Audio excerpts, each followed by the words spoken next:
Hi friends. நான் இன்னைக்கு பூரி தான் செய்ய போறேன். ஸோ என் ஹஸ்பண்ட் ரொம்ப நாளா கேட்டுட்டு இருக்காரு, பூரி செஞ்சு குடு அப்படின்னு சொல்லிட்டு.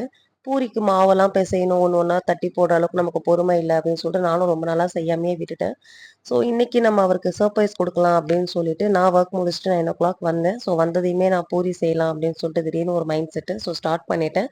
பூரிக்கு மாவு பெசஞ்சு ஓரமா வச்சுட்டு, உருளைக்கிழங்க வேக போட்டுட்டு, உருளைக்கிழங்கு குருமா வைக்கிறதுக்கு தக்காளி, வெங்காயம்லாம் போட்டு வதக்க ஆரம்பிச்சுட்டேன். அவரு வொர்க் முடிச்சுட்டு வர்றதுக்குள்ள நம்ம சீக்கிரமா செஞ்சு முடிச்சிரணும். வந்தவுடனே அவருக்கு சர்ப்ரைஸ் பண்ணணும் அப்படின்னு சொல்லிட்டு நான் வேக வேகமா செஞ்சுட்டுருந்தேன்.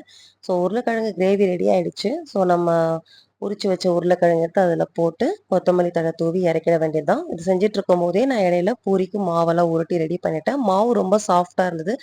ஸோ பூரியும் நல்லா வரும் அப்படின்னு சொல்லிட்டு யோசிச்சுட்டே போட்டேன். ஸோ நான் எதிர்பார்த்த மாரியே சூப்பரா பூரி அழகா உப்பி வந்தது. ஸோ நான் என் ஹஸ்பண்ட சர்ப்ரைஸ் பண்ண போறேன். நம்ம நெக்ஸ்ட் வீடியோல